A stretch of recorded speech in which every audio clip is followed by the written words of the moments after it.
Today we begin the book of Philippians, and Paul is in prison and things are hard. So hard that he's wondering if it's even worth it to hang on. Here's his words in chapter 1, starting with verse 21.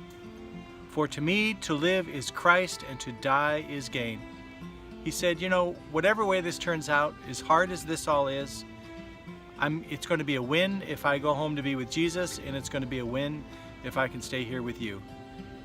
Years ago, when I was in my 30s, my older brother became very sick and died and left behind a thriving ministry. And it was hard to walk through that season with him. But in the end, he had a very similar attitude to Paul.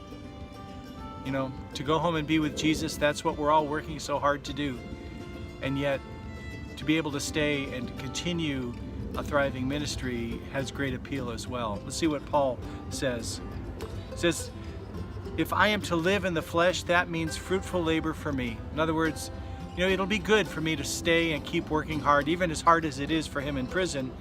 The result, the fruit, would be very good. Yet which shall I choose? I cannot tell. I am hard pressed between the two. My desire is to depart and be with Christ, for that is far better. But, on the other hand, to remain in the flesh is more necessary on your account. Convinced of this, I know that I will remain and continue with you all for your progress and joy in the faith. If you're at a place in life where you're just wondering if it's worth it, I hope Paul's words encourage you. Yes, it's worth it to hang in there and to keep having fruitful ministry in Jesus. But for all of us, there will come a day where we will stand before our Savior. He'll say, well done, good and faithful servant.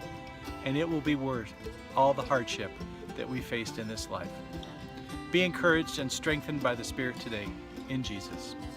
Have a good day.